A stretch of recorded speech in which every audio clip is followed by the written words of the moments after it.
देखिए बच्चों, कल आपको बताया गया कल की वीडियो में, इसके पहले विद्युत क्या है, विद्युत आवेश क्या है, मुक्त इलेक्ट्रॉन क्या है, चालक क्या है, अचालक क्या है, इसके बारे में आपको बता दिया गया है। आज हम पढ़ेंगे विद्युत विभव क्या है, विद्युत विभवांतर क्या है, विद्युत धारा क्या है। तो विद्युत विभव देखिए, कुछ जानने से पहले थोड़ा जान लीजिए। जैसे हम कहते हैं कि अभी जो है आप देखते होंगे जल हमेशा क्या होता है, उच्च स्थान से निम्न स्थान में प्रवाहित होता है। यदि हम कोई छड़ ले लें और एक किसी धातु की छड़ को क्या करें, एक सिरे को अगर हम गर्म करें तो उसका दूसरा सिरा भी क्या होता है, धीरे धीरे गर्म होने लगता है। उसका दूसरा सिरा भी धीरे धीरे क्या होने लगता है, गर्म होने लगता है। ऐसा क्यों होता है? क्योंकि ऊष्मा हमेशा उच्च ताप वाली वस्तु से निम्न ताप वाली वस्तु की ओर स्थानांतरित होती रहती है। इसी प्रकार जैसे जल है, जल भी उच्च स्थान से हमेशा निम्न स्थान की ओर प्रवाहित होती रहती है। तो इसी प्रकार हमारा विभव में भी है कि यदि हम कोई चालक तार है तो उसमें भी हमेशा विभव उच्च विभव वाले स्थान से हमेशा वो भी निम्न स्थान वाले की ओर स्थानांतरित होती रहती है। कौन? विभव। ठीक है ना। इसी प्रकार तो विद्युत विभव है क्या, विद्युत विभव किसे कहते हैं, तो आपको बता दिया गया है। जिस प्रकार से ऊष्मा हमेशा उच्च स्थान से निम्न स्थान की ओर बहती है, जल हमेशा उच्च स्थान वाले से निम्न स्थान की ओर जाता है, तो विभव भी क्या होता है, उच्च विभव वाले स्थान से निम्न विभव वाले स्थान की ओर जाता है। कब तक जाता है? जब तक कि जैसे ये कोई चालक तार है और ये उच्च स्थान है, ये उच्च स्थान है और ये आपका निम्न स्थान है तार का, ए बी। तो अब ए सिरे से हमारा जो विभव है बी सिरे की ओर तब तक जाता रहेगा जब तक कि दोनों सिरों पर विभव एक समान ना हो जाए। इसी प्रकार ऊष्मा भी एक स्थान से दूसरे स्थान तक तब तक जाती है, उच्च स्थान से निम्न स्थान तक तब तक जाती है जब तक कि दोनों सिरों का ताप क्या ना हो जाए, समान ना हो जाए, तब तक जाती रहती है। जल भी तभी तक प्रवाहित होता रहता है एक स्थान उच्च स्थान से निम्न स्थान तक जब तक कि सतह एक समान ना हो जाए, दोनों का तल जो है बराबर ना हो जाए, तब तक बहता रहता है। तो विभव में बिल्कुल हमारा एकदम ऐसे ही होता है कि विभव तब तक जाएगा निम्न स्थान की ओर जब तक कि दोनों सिरों पर विभव समान ना हो जाए। तो यहीं से हमारा विभव की परिभाषा होती है क्या, विद्युत विभव की परिभाषा देखिए कैसे दिया जाता है। एकांक आवेश को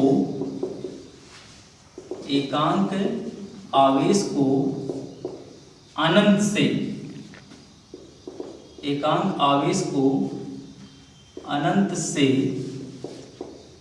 वैद्युत क्षेत्र के किसी बिंदु तक, एकांक आवेश को अनंत से वैद्युत क्षेत्र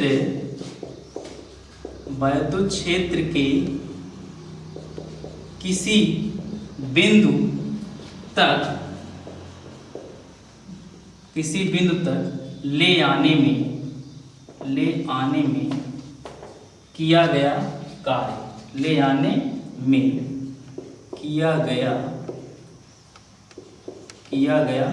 कार्य उस बिंदु पर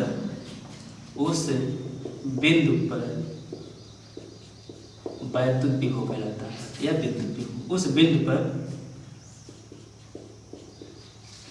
विद्युत विभव कहलाता है।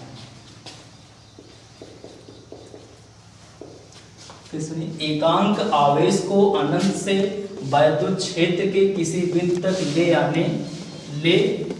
आने में किया गया कार्य उस बिंदु पर विद्युत विभव कहलाता है। तो ये आपका है विभव की परिभाषा। जैसे यदि माना कोई प्लस क्यू आवेश या एकांक आवेश को अनंत से, ये आपका कोई वैद्युत क्षेत्र है तो इसको हम अनंत से मान लीजिए यहाँ पर है, तो इस अनंत से प्लस क्यू कूलाम आवेश को इस अनंत से वैद्युत क्षेत्र के कहीं पर भी जैसे यहाँ तक मान लीजिए वैद्युत क्षेत्र है, तो वैद्युत क्षेत्र के कहीं किसी भी बिंदु तक इसको ले आने में जो कार्य किया जाता है, कार्य मतलब W एकांक आवेश को या प्लस क्यू आवेश को वैद्युत क्षेत्र के किसी बिंदु तक ले आने में जो कार्य किया जाता है उसी को हम क्या कहते हैं, वैद्युत विभव। अर्थात विभव को हम V से नोट करते हैं, तो V बराबर होगा हमारा W/Q। ये हमारा विभव होता है।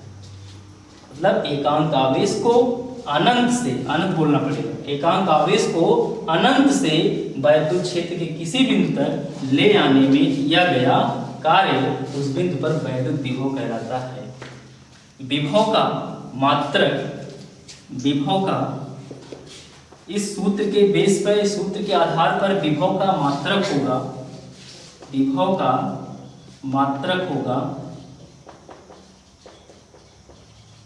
विभव का मात्रक होगा, कार्य का मात्रक हम जानते हैं जूल, कार्य का मात्रक हम जानते हैं जूल, और आवेश का मात्रक होता है कूलाम। तो इस सूत्र के आधार पे विभव का मात्रक जूल प्रति कूलाम होता है। इसका एक और मात्रक होता है विभव का वोल्ट। तो यही मात्रक इसका दैनिक जीवन में प्रयोग किया जाता है। विभव का मात्रक वोल्ट होता है, वोल्ट। ठीक, तो अगर हमसे पूछा जाए कि एक वोल्ट की परिभाषा क्या है, एक वोल्ट किसे कहते हैं, यदि पूछा जाए कि एक वोल्ट किसे कहते हैं, विभव के बेस पे, क्योंकि वैद्युत विभवांतर के बेस पे एक विभव की परिभाषा बदल जाएगा। तभी आप जब वैद्युत विभवांतर पढ़ेंगे तो उसके बेस पे भी बताएंगे एक वोल्ट किसे कहते हैं। अभी आप जानिए एक वोल्ट की परिभाषा विद्युत विभव के आधार पर। तो हम सूत्र पढ़ लिए, V बराबर W/Q, V बराबर W/Q। तो यहाँ से यदि W बराबर 1 जूल तथा Q बराबर 1 कूलम, तो V बराबर आपका होगा, W के स्थान पर 1 रखेंगे, Q के स्थान पर 1 रखेंगे, और यहाँ रहेगा जूल और बटे रहे यहाँ पर रहेगा कूलाम। तो चूंकि आप जानते हैं कि जूल प्रति कूलाम और वोल्ट, जूल प्रति कूलाम भी विभव का मात्रक है और वोल्ट भी होता है, तो ये दोनों आपस में बराबर होंगे। जूल प्रति कूलाम बराबर वोल्ट। तो यहाँ पे अब हम जूल प्रति कूलाम की जगह पे हम क्या लिख देंगे, वोल्ट। V बराबर 1/1 कितना होता है, 1 ही होगा, इसलिए V बराबर आपका आएगा 1 वोल्ट। V बराबर 1 वोल्ट। अब यहाँ से हम परिभाषा देंगे 1 वोल्ट किसे कहते हैं। अतः यदि एक कूलाम आवेश को अनंत से वैद्युत क्षेत्र के किसी बिंदु तक ले आए, अतः यदि एक कूलाम आवेश को अनंत से वैद्युत क्षेत्र के किसी बिंदु तक ले आने में यदि किया गया कार्य 1 जूल हो, तो उस बिंदु पर वैद्युत विभव 1 वोल्ट होगा। पुनः एक बार, अतः यदि एक कूलाम आवेश को वैद्युत क्षेत्र के किसी बिंदु तक ले आने में किया गया कार्य 1 जूल हो, तो उस बिंदु पर वैद्युत विभव 1 वोल्ट होगा। ये आपका 1 वोल्ट की परिभाषा है। अब हम आते हैं वैद्युत विभवांतर पर। तो वैद्युत विभवांतर देखिए क्या है।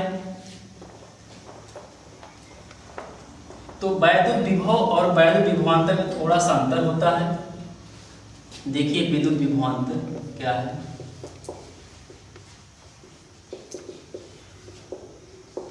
विद्युत विभवांतर का मतलब होता है विद्युत का में जो है विभवांतर, विभव का जो अंतर होता है उसी को हम विभवांतर कहते हैं। विभवों का अंतर विभवांतर। तो विभवांतर का परिभाषा हम कैसे करेंगे, देखिए परिभाषा इसको कैसे करेंगे। मान लेते हैं ये कोई परिपथ है, वैद्युत क्षेत्र के भी कोई परिपथ है, ये वैद्युत क्षेत्र यहाँ तक है, और यहाँ पे आपका जो है 2 स्थान है A व B। तो क्या करते हैं इसमें देखिए, किसी एकांक या किसी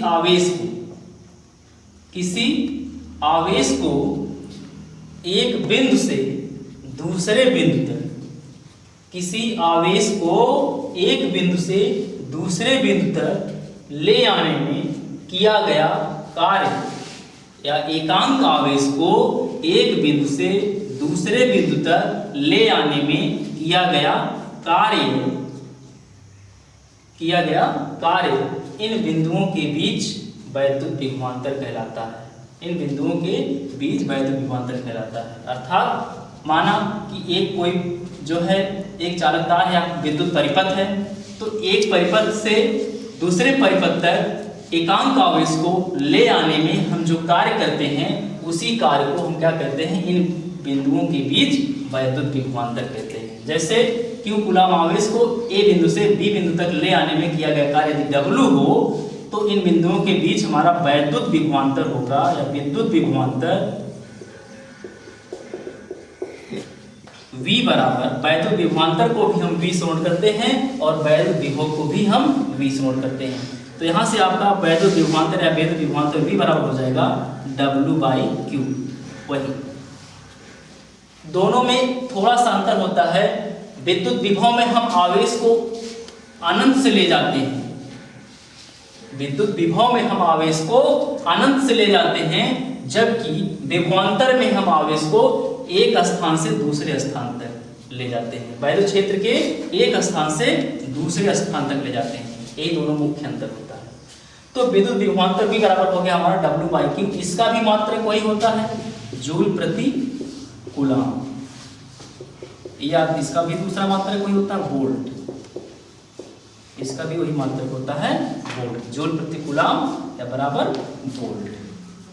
तो यहां से अब 1 वोल्ट की परिभाषा जो है, इसके बेस पे क्या होगा, विभवांतर के बेस पे देखिए।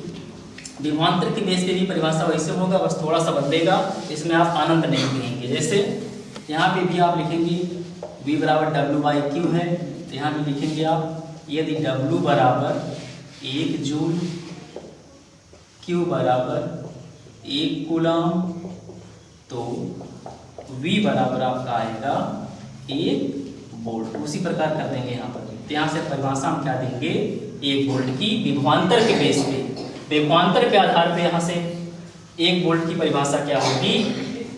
अतः यदि 1 कूलाम आवेश को वैद्युत क्षेत्र के एक बिंदु से दूसरे बिंदु तक ले आने में यदि किया गया कार्य 1 जूल हो, तो उन बिंदुओं के वैद्युत क्षेत्र के उन बिंदुओं के बीच वैद्युत विभवांतर 1 वोल्ट होता है। अतः यदि 1 कूलाम आवेश को वैद्युत क्षेत्र के किन्हीं 2 बिंदुओं के बीच एक स्थान से दूसरे स्थान तक ले आने में किया गया कार्य 1 जूल हो, तो उन बिंदुओं के बीच विद्युत विभवांतर 1 वोल्ट होता है। ये हमारा जो है विभवांतर के आधार पे 1 वोल्ट की परिभाषा है। तो अब आप जान गए, इसका मात्रक जान गए, सूत्र जान गए, परिभाषा जान गए। अब हम आते हैं विद्युत धारा। तो विद्युत धारा देखिए किसे कहते हैं, विद्युत धारा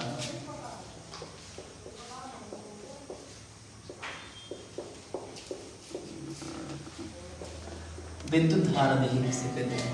विद्युत धारा के बारे में जानने से पहले देखिए, अभी आपको हम बताएं कि आप जानते हैं कि जैसे आप बताया गया कि जैसे ऊष्मा जो है उच्च स्थान से निम्न स्थान की ओर तब तक जाता रहेगा जब तक कि दोनों स्थानों का ताप क्या ना हो जाए, एक समान ना हो जाए। जल भी उच्च स्थान से निम्न स्थान की ओर तब तक जाता है जब तक कि दोनों जगह पे जल क्या ना हो जाए, समान ना हो जाए। तो उसी प्रकार विभव भी उच्च स्थान से, या कह सकते हैं कि धनावेश सदैव उच्च स्थान से निम्न स्थान की ओर प्रवाहित होता है। धनावेश सदैव उच्च स्थान से निम्न स्थान की ओर प्रवाहित होता है। कब तक प्रवाहित होता है, जब तक कि दोनों स्थानों पर विभव समान ना हो जाए। अगर बात की जाए ऋणावेश की, तो ऋणावेश इसका उल्टा होता है। ऋणावेश सदैव निम्न स्थान से उच्च स्थान की ओर प्रवाहित होता है। तो कब तक प्रवाहित होगा, जब तक कि दोनों स्थानों पर विभव समान ना हो जाए। तो यहीं से विद्युत धारा की परिभाषा आती है कि किसी चालक में विद्युत, ध्यान दीजिएगा, किसी चालक में आवेश के प्रवाह की दर, तो आवेश माने जो कोई चालक है, ये कोई चालक तार है, ठीक। अब इस चालक तार में कोई आवेश, इस चालक तार में आवेश एक स्थान से दूसरे स्थान तक माना t समय में कुछ समय लेगा, यहाँ से यहाँ तक जाने में आवेश को कुछ समय लगेगा। तो ए माने ए स्थान से बी स्थान तक आवेश को जाने में जितना समय लगता है उसी को हम उसमें भाग कर देंगे तो हमारा आवेश धारा। अर्थात कह सकते हैं कि किसी चालक में आवेश के प्रवाहित होने की दर, आवेश के प्रवाहित होने की दर या आवेश के प्रवाह की दर को विद्युत धारा कहते हैं। किसी चालक में आवेश के प्रवाह की दर को विद्युत धारा कहते हैं। अर्थात यदि कोई चालक है उसमें Q कूलाम आवेश t समय में प्रवाहित हुआ तो कह सकते हैं कि विद्युत धारा I बराबर Q बाई T होगा। अब यहाँ से देखेंगे विद्युत धारा का मात्रक क्या होगा। I बराबर विद्युत धारा का मात्रक क्या होगा, तो I का मात्रक होगा विद्युत धारा का मात्रक, विद्युत धारा का मात्रक आवेश है। तो आप लोग आवेश का मात्रक जानते हैं क्या होता है, कूलाम। और समय का मात्रक सभी को पता रहता है, सेकेंड। तो इसलिए विद्युत धारा का मात्रक कूलाम प्रति सेकेंड होता है। इसका एक और मात्रक होता है क्या, जिसका हम दैनिक जीवन में प्रयोग करते हैं बार बार, एम्पियर। इसका एक और मात्रक होता है विद्युत धारा का एम्पियर। यही हम दैनिक जीवन में एम्पियर वाला मात्रक की प्रयोग करते हैं। इसका प्रयोग बहुत कम करते हैं। इसका प्रयोग हम जो है गणितीय रूप में कभी कभी कर लेते हैं। तो यही है एम्पियर, विद्युत धारा का मात्रक होता है एम्पियर। तो यहाँ से भी अगर कोई पूछे कि एक एम्पियर की परिभाषा बताइए या आप एक एम्पियर से क्या समझते हैं, एक एम्पियर किसे कहते हैं, तो यहाँ से भी हम इसकी परिभाषा बता सकते हैं इस सूत्र के द्वारा। तो हमारे इस सूत्र के द्वारा हमें परिभाषा भी बता सकते हैं, ठीक है। तो देखिए क्या है, एक एम्पियर की परिभाषा क्या है, आपका पता है I बराबर है Q by T, Q by I बराबर Q बाई टी। तो यहाँ से बताइएगा यदि Q बराबर 1 कूलाम, जो मात्रक होता है वही लिखा जाता है, मान लिया जाता है, इतना मान लेते हैं कि हम यदि Q बराबर 1 कूलाम मान ले, कुछ भी मानने को मान सकते हैं, ठीक। ये तो हम माने जो है नॉर्मली रूप से परिभाषा बता रहे हैं एक एम्पियर की। आप Q बराबर 1 कूलाम ही नहीं, आप एक Q बराबर बहुत कुछ मान सकते हैं। आपके जो बुक में जो निवेदन दिया होगा बहुत कुछ देता है, इसके जगह पे कुछ भी दे सकता है, केवल एक ही नहीं होता है। T बराबर 1 एम्पियर, तो अब Q की जगह पे 1 कूलाम आ गया, T की जगह पे 1 एम्पियर आ गया, 1 एम्पियर सॉरी 1 एम्पियर नहीं, T का मात्रक होता है, T समय क्या है, T समय होता है, आपका T क्या होता है, समय होता है, और समय का मात्रक होता है सेकेंड। तो I बराबर यहाँ से आपका आएगा, I बराबर Q की जगह पे 1 और T की जगह पे 1, तो 1/1 क्या आएगा, 1 कूलाम प्रति सेकंड की जगह पे हम क्या ले सकते हैं, एम्पियर। तो आपका I बराबर 1 एम्पियर आ जाएगा, I बराबर 1 एम्पियर। अब यहाँ से हम परिभाषा बताएंगे 1 एम्पियर किसे कहते हैं, 1 एम्पियर। तो यही सब इसी में सब देख क्या बताना है, क्या है कि यदि किसी चालक में 1 कूलाम आवेश प्रवाहित करने में लगा समय 1 सेकेंड हो, यदि किसी विद्युत चालक में 1 कूलाम आवेश प्रवाहित करने में लगा समय 1 सेकेंड हो तो उस चालक में विद्युत धारा 1 एम्पियर होगी।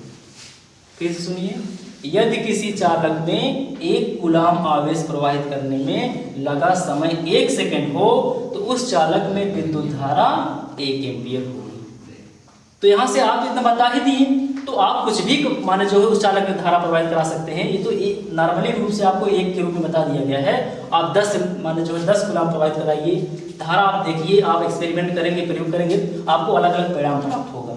तो यहाँ से आपको नॉर्मली रूप से बता दिया गया कि यदि 1 कूलाम आवेश को हम किसी चालक में प्रवाहित करें तो उसमें विद्युत धारा हमारा 1 सेकेंड तक, सॉरी अगर 1 कूलाम आवेश को हम 1 सेकेंड तक प्रवाहित करेंगे इस चालक में तो उस चालक की धारा 1 एम्पियर होगी। ये हमारा जो है धारा का मात्रक। और एक बात ये है कि धारा सदैव धारा की जो दिशा होती है, धारा की जो दिशा होती है वो सदैव इलेक्ट्रॉनों के विपरीत होती है, इलेक्ट्रॉनों के विपरीत होती है। धारा जो सदैव, अगर इलेक्ट्रॉन जो है ए से बी की ओर जा रहे हैं, यदि इलेक्ट्रॉन जो है ए से बी की ओर जा रहे हैं तो धारा की दिशा जो होगी बी से ए की ओर। कह सकते हैं कि जो धारा की दिशा जो होती है धनायनों की दिशा होती है। केवल ये मानते हैं धनायन, वैसे रियल में धनायन जो चलते नहीं हैं, केवल कौन चलते हैं, मुक्त इलेक्ट्रॉन ही केवल एक स्थान से दूसरे स्थान तक गतिमान होते हैं। धनायनों के बारे में बताया जाता है, इसे कहा जाता है कि धनायनों की दिशा ही विद्युत धारा की दिशा होती है, लेकिन माने मुख्य रूप से कह सकते हैं रियल में जो है धनायन चलते नहीं हैं, वो अपने स्थान पर स्थिर रहते हैं। क्यों नहीं चलते हैं? क्योंकि वो प्रबल बंधों से बहुत भारी होते हैं धनायन, ऋणायन की तुलना में धनायन बहुत भारी होते हैं, ठीक है ना, इसलिए वो बहुत प्रबल बंधों से बंधे होते हैं और भारी होने के कारण चल नहीं पाते हैं। ठीक, तो आप जान गए कि विद्युत धारा सदैव जो है ऋणायनों के विपरीत अर्थात धनायनों की दिशा में चलता है। जिधर धनायन चलते हैं उधर विद्युत धारा चलती है। अगर इलेक्ट्रॉन ए से बी की ओर जाएंगे तो विद्युत धारा बी से ए की ओर जाएंगे। तो ये हमारा जो है विद्युत धारा हो गया। तो ठीक है, अपना आप लोग पढ़िएगा।